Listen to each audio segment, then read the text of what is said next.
Ih, belatung ya?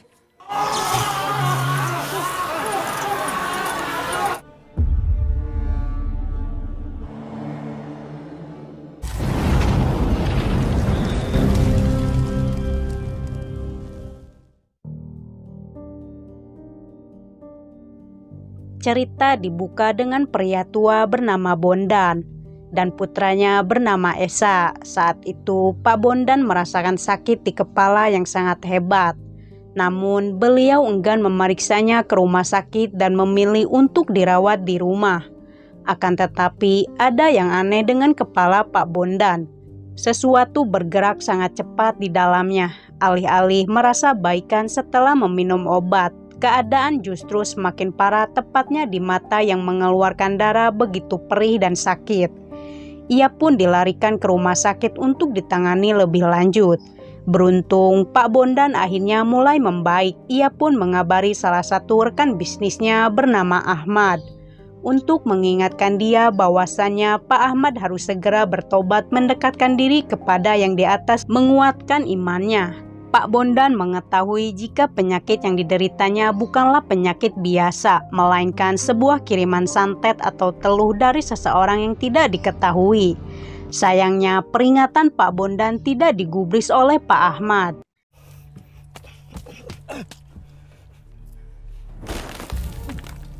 Setelah itu, kondisi Pak Bondan kembali kambuh. Kali ini ia merasa sakit yang amat hebat berada di dalam kepala, seperti sedang dicabik-cabik. Bahkan melukai dirinya sendiri karena tidak tahan merasakan sakit.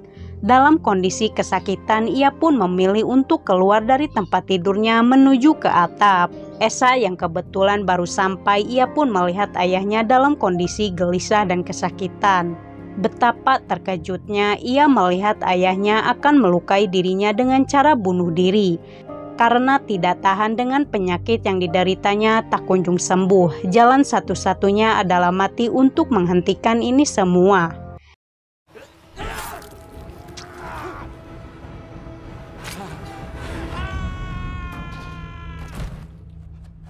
Esa sangat terpukul dengan ayahnya mati secara mengenaskan. Tampak jelas kelabang yang bersemayam di kepala mulai keluar dari dalam kepala Pak Bondan, menandakan misi teluh telah selesai. Santet adalah upaya seseorang untuk mencelakai orang lain dari jarak jauh dengan menggunakan ilmu hitam. Biasanya santet seringkali dilakukan oleh orang-orang yang mempunyai dendam karena sakit hati kepada orang lain. Santet dapat dilakukan sendiri maupun dengan bantuan seorang dukun. Butuh apa-apa, terus tahu aku. Aku tuh utang budi sama bapak kamu. Sebaik dia, kok ada yang tega ya? Sakitnya kiriman, matinya bunuh diri. Kemudian scene beralih dengan sebuah keluarga yang sangat harmonis, memiliki kedekatan yang begitu dekat satu sama lain. Pak Ahmad mempunyai istri bernama Bu Astuti. Keduanya dikaruniai dua anak bernama Wulan dan Wisnu. Namun yang terjadi, putra bungsunya menyembunyikan sesuatu kepada keluarganya. Ia sudah lama memakai barang haram. Berbeda dengan Wulan, menjadi seorang wanita karir yang sukses, membanggakan keluarganya dengan jalan ninjanya tersebut. Wulan berhasil membuat investor kaya bernama Bu Liliana bekerja sama di perusahaannya. Hal itu membuat Pak Otto sangat gembira dan antusiasme terhadap kinerja Wulan, menarik perhatian sang investor. Wulan mempunyai kekasih namanya Reno, pria yang sangat ia cintai, bahkan akan melanjutkan hubungannya ke jenjang serius.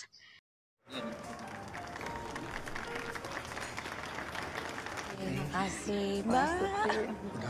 Terima kasih ya, Mbak Rahmat. Saat itu mereka kedatangan pembantu baru, sebut saja namanya Harun, pria desa yang ingin mengubah nasib takdirnya merantau ke ibu kota. Tidak ada yang aneh dengan keluarga mereka, seperti sebuah keluarga pada umumnya. Suatu hari peristiwa mulai ada yang janggal. Dimulainya Wulan mendapatkan makanannya ada belatung. Membuat semuanya keheranan, kok bisa belatung ada di rotinya. Terlihat jelas jika keluarga itu sangatlah apik menjaga kebersihan, sebagian dari iman. Setelah dicek oleh Harun di atas atap, ia menemukan bangkai binatang yang sudah membusuk dipenuhi oleh belatung. Wulan merasakan ada yang aneh ketika ia akan pulang, seperti ada yang sedang mengawasinya dari kejauhan. Takut gangguan itu, ia pun bergegas langsung pergi menyalakan mobilnya. Tak sampai di situ saja, keluarga tersebut kembali mendapatkan teror dengan makanan premiumnya ada belatung. Padahal itu semua masih terbilang baru dan segar. Wisnu mengatakan kalau mungkin ini semua adalah kiriman dengan kejadian-kejadian aneh terus meneror keluarganya dengan waktu yang tidak jauh berbeda. Sayangnya, Pak Ahmad menanggapinya dengan lelucon. Tidak mungkin hal itu terjadi kepada keluarganya di zaman yang sudah modern seperti ini. Bahkan ia tidak mempercayai tahayul tersebut. Ketika mereka sedang asik makan malam, Kalong atau kelelawar mendarat tepat di rumahnya. Naasnya ia mati karena menabrak kaca. Tak disangka dalam kondisi seperti itu, Pak Ahmad malah bercanda lagi jika si Kalong sedang mabok. Tak tahu jalan pulang memecahkan suasana yang tadinya serius menjadi buyar. Keesokan harinya, Wulan menjalani aktivitas sedia kala, namun ketika ia sedang mencuci wajahnya, tiba-tiba air mendadak berubah menjadi air comberan yang sangat pekat. Bahkan ada kemunculan rambut yang disertai paku, tidak tahu kenapa ada di wastafel. Asep mencoba menertibkan Harun dengan tingkahnya mungkin terbilang tidak sopan merapikan barang-barang majikannya yang kemungkinan besar adalah barang-barang elit nan brandy. Asep yang sepenuhnya bertanggung jawab atas semuanya tidak ingin sesuatu terjadi kepadanya atas perbuatan Harun yang mungkin kokorotak. Ia memperingatinya untuk tidak mengulangi hal itu. Lalu datanglah Wulan memberikan paku dan rambut kepada Asep untuk menyelidiki penyebab air bersih menjadi kotor. Setelah itu Harun ditugaskan oleh Bu Astuti untuk membeli bunga kerisan putih untuk melengkapi pesta anniversary pernikahan Pak Ahmad dan Bu Astuti. Dikarenakan karirnya sedang melonjak tajam, ia pun akhirnya batal kawin dengan Reno. Padahal keduanya sepakat akan menikah di tahun ini. Wulan memiliki pemikiran tak ingin menjadi ibu rumah tangga yang berakhir hanya mengurus dapur dan suami. Seperti pemikiran ibu-ibu di Konoha. Dampak dari pembatalan secara sepihak mengakibatkan ayah Reno meninggal karena penyakit yang dideritanya semakin memburuk. Hubungan Reno bersama Wulan sekarang menjadi buruk dengan Reno menaruh dendam karena pembatalan sepihak. Sebagai mantan yang baik, Wulan beserta keluarganya turut berbelasungkawa mendengar kabar kematian dari ayah Reno. Naasnya, kedatangan mereka tidak disambut baik oleh keluarga Reno, mengingat tindakan Wulan membatalkan pernikahan secara sepihak. Keluarga Wulan tidak menuntut apa yang terjadi kepada putrinya ataupun menyalahkannya karena lebih memilih karirnya ketimbang menikah. Apapun yang terjadi pasti ada konsekuensinya, sebab akibat harus dipertanggungjawabkan. Setelah kepergian sang ayah, Esa mulai menyelidiki hal-hal aneh yang disebabkan oleh entitas makhluk astral yang meneror keluarganya dengan ilmu hitam. Ia pun menemukan handphone milik mendiang ayahnya. Esa menemukan pesan dari Pak Ahmad. Ia pun menyelidiki aktivitas sosial media Pak Ahmad. Selain itu, Esa juga menghubunginya bahwa ia adalah putra dari Pak Bondan, sekaligus memberikan kabar duka bahwa ayahnya sudah meninggal. Sontak saja Pak Ahmad langsung syok, padahal baru kemarin malam ia berbicara. Esa ingin bertemu dengan Pak Ahmad, ada beberapa yang ingin ia tanyakan mengenai ayahnya. Di masa lalu, Pak Ahmad pernah menikah dengan wanita bernama Rima. Tapi pernikahan itu tidak bertahan lama dengan Pak Ahmad memutuskan untuk berpisah. Namun yang terjadi, Pak Ahmad harus menanggung beban biaya hidup Bu Rima setiap bulannya. Dikarenakan bulan ini telat membayar kewajibannya, Bu Rima mendatangi Wulan untuk memintanya membayar tanggung jawab ayahnya. Tentu saja Wulan merasa keberatan dengan apa yang dimaksud oleh Bu Rima, bahwa ayahnya sudah memenuhi kewajibannya. Ia enggan melakukan hal itu meski ia sudah sukses menjadi wanita karir, tapi Wulan bukanlah ATM berjalannya. Cukup mengejutkan Wisnu mencintai wanita yang lebih tua hampir seumuran dengan kakaknya sendiri. Padahal Wulan sudah memperingati adiknya untuk tidak menemui kekasihnya itu. Ia tidak menyetujui hubungan mereka. Di rumah, Wulan membahasnya dengan ibunya bahwa tadi siang Ibu Rima menemuinya di kantor. Bahkan meminta tunjangan bulanan ayahnya dialihkan kepadanya karena dianggap Pak Ahmad belum memenuhi kewajibannya bulan ini. Bu Astuti sebenarnya tidak keberatan dengan kewajiban yang dilakukan oleh suaminya kepada Bu Rima. Semenjak mendengar kabar duka dari Pak Bondan, Pak Ahmad mulai menjadi tidak tenang.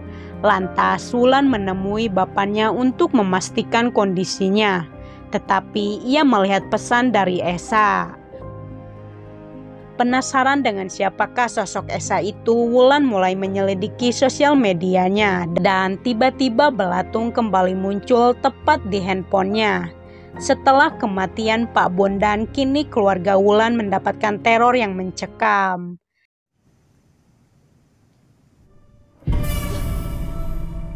Di pagi harinya, Wulan kembali ke kantor untuk menemui Ibu Liliana dalam kondisi kurang fit.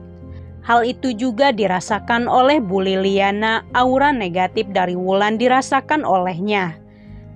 Ia pun sekedar mengingatkannya untuk memasrahkan kehendak, tidak tahu apa yang dimaksud olehnya. Dalam perjalanan pulang, Wulan kembali mendapatkan seseorang terus mengikuti langkahnya. Secara mengejutkan, Reno tiba-tiba muncul menghadang Wulan dan menyalahkan semua peristiwa yang dialami oleh keluarganya adalah gara-gara Wulan. Kemudian Bu Astuti memanjakan dirinya untuk lebih segar ketika di pesta perayaan pernikahannya. Ia memanggil layanan pijat plus. Pada mulanya semua berjalan lancar, tidak ada yang aneh dengan sesi urut mengurut. Hingga suatu ketika satu lebah muncul di lantai tepat berada di bawah wajah Bu Astuti. Dalam hal itu ia merasakan sakit atas pijatan tersebut. Tiba-tiba muncul Yuli, tukang pijat sesungguhnya yang sejak tadi berada di kamar mandi. Bu Astuti merasa terkejut dengan pengakuan Yuli barusan. Ia pun mulai merinding siapakah yang tadi barusan memijatnya.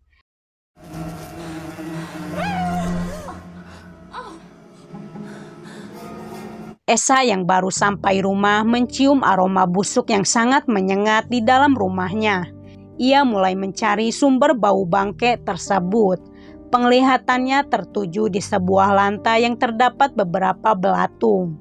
Penasaran dengan seutas kain yang selip di lantai, lantas ia pun membukanya. Betapa terkejutnya Esa menemukan bungkusan bangke, sumber dari penyebab aroma tak sedap itu.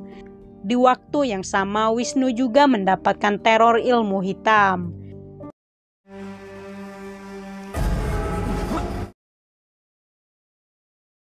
Singkat cerita, semuanya berkumpul di meja makan dengan suasana pesta sangatlah menyenangkan, penuh dengan kegembiraan. Wulan dan Wisnu memberikan kado yang sudah ia siapkan. Entitas serangan ilmu hitam sekarang mulai dirasakan oleh Pak Ahmad. Ia merasakan sakit yang hebat dengan perutnya terasa ditusuk-tusuk. Tentu saja semuanya panik dan membawanya ke rumah sakit secepatnya. Ipa melihat muntahan darah berubah menjadi muntahan paku. Di waktu yang sama bunga kerisan putih perlahan-lahan mulai menghitam dan layu. Umumnya bunga kerisan melambangkan kesetiaan, kebahagiaan, persahabatan, kepercayaan, serat umur panjang. Bunga kerisan putih memiliki banyak arti. Dalam beberapa budaya, bunga kerisan putih mengartikan sebuah simpati dan peringatan karena putih seringkali menyampaikan perasaan bela sungkawa.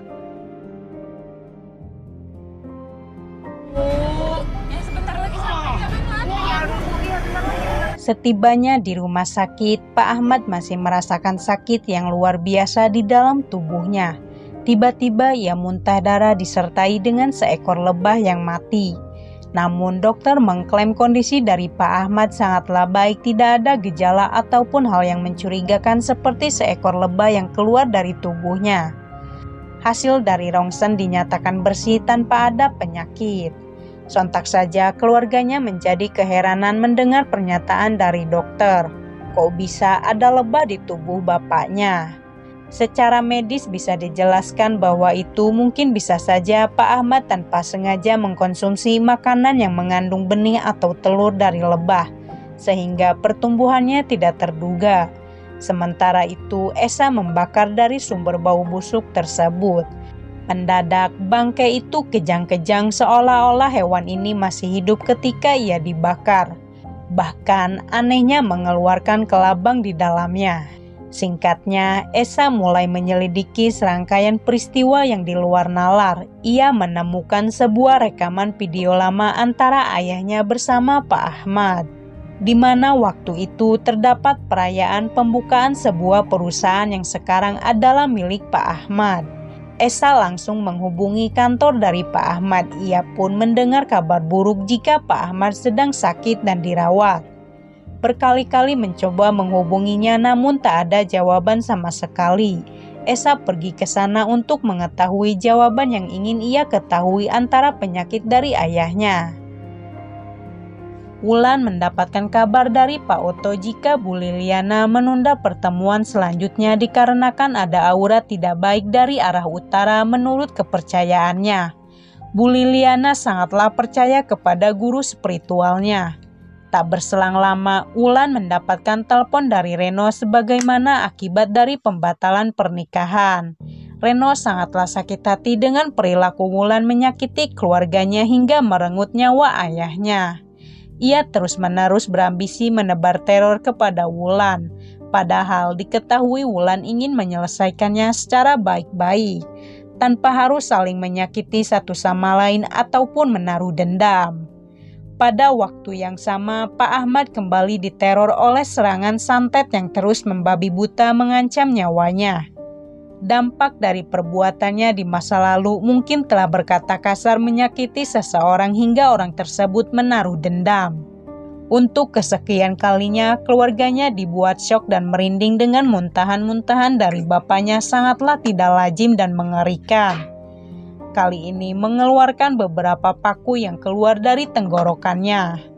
Secara kedokteran dinyatakan tidak ada penyakit apa-apa. Sang dokter juga merasa aneh dengan penyakit dari Pak Ahmad tidak bisa dijelaskan oleh medis. Namun mereka akan berusaha keras sebisa mungkin memberikan yang terbaik. Tidak jauh berbeda, Wisnu juga mendapatkan teror dari entitas kiriman. Seakan-akan lebah mengikuti keluarganya kemanapun dia pergi. Ditambah kondisinya kurang baik akibat dari kecanduan barang haram. Mulai menunjukkan halusinasi cukup tinggi. Esa akhirnya bertemu dengan Wulan, keduanya memperkenalkan diri masing-masing. Tampak jelas Wulan kurang menyukai pembicaraan perihal Pak Bondan mati karena ada kaitannya dengan Pak Ahmad. Seakan-akan menyalahkan penyebab kematiannya kepada Pak Ahmad. Sontak saja ia mengelak bahwa bapaknya sudah tidak ada hubungannya dengan Pak Bondan. Tapi semuanya terbantahkan ketika ia mengetahui Pak Ahmad adalah orang yang terakhir kali dihubungi oleh Pak Bondan. Awalnya Wulan ingin pergi karena Esa terus berbicara ngawur. Tapi sesaat setelah ia melihat video dari pembukaan perusahaan Pak Ahmad, Wulan mengurungkan niatnya untuk pergi. Esa menanyakan satu hal, apakah ia mengenali seseorang di video itu. Terdapat sosok wanita yang nampak tidak asing di samping Pak Ahmad seperti Bu Liliana, yang merupakan seorang rekan kerja dari Pak Otto bersama Wulan. Apakah beliau ini ada kaitannya dengan serangan entitas dari teror-teror kiriman? Di hari berikutnya, kondisi dari Pak Ahmad mulai membaik setelah ditangani oleh dokter. Semuanya tentu saja sangat senang dengan kabar baik tersebut. Akan tetapi itu hanyalah sebuah pengalihan belaka. Momok mengerikan kembali terjadi. Serangan santet terus meneror Pak Ahmad. Ia merasa sakit dengan perutnya serasa digigit. Segerombolan lebah mulai menunjukkan keberadaannya di dalam perut Pak Ahmad. Mereka mencoba menahan Pak Ahmad agar tetap tenang dalam situasi sekarang. Naas, rasa sakit yang begitu hebat tak mampu ia tahan sehingga hal mengerikan pun terjadi. Pada akhirnya Pak Ahmad dinyatakan meninggal dunia. Seketika keluarganya menjadi histeris melihat insiden tersebut. Di samping itu Reno sedang berkonsultasi kepada seorang pria parubaya, sebut saja Pak Erna. Dia mengatakan bahwasannya ayah dari Wulan telah meninggal dunia.